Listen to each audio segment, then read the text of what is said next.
हा आहे पार्ट 2. तर हे बघा, इतकं जास्त धुवा माती उडत होती का तिकडचं काही दिसत पण नव्हतं. मग जोरात पाऊस चालू झाला, इतका पाऊस येत होता, असं वाटत आहे ओले पडत आहे, पण ओले नाही पडत आहे. मग थोड्या वेळाने पाऊस कमी झाला तर मी बघितलं, हे हे बघा, हा जो पक्षी दिसतोय ना, हा याला नीलकंठ म्हणते की.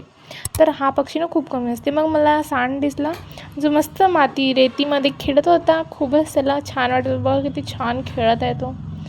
तसं मला भीती वाटते तो मारून देईन वगैरे, पण तो खेळत होता तिथे, मला पाहून खूप छान खुशी वाटली. मग तो आपल्या परिवारासोबत समोर चालला गेला. आणि बघा, आता ते 1चे 3 झाले, पण हे खूप कमी दिसत लोकांना. आणि मग परत पाऊस झाला. जे 3 वाजतापासून पाऊस चालू आहे, विचारूच नका किती पाऊस आला बाई. नागपूर हिंगणा साईडमध्ये माहीतच असेल बाई, हिंगणा साईडवर जेवढे राहत त्यांना माहीतच असेल. इतका पाऊस येत होता भाई, किती धो पाऊस. आणि लो हाय होत होता, खूपच पाऊस पडत होता. इतका पाऊस पडत होता की विचारूच नका.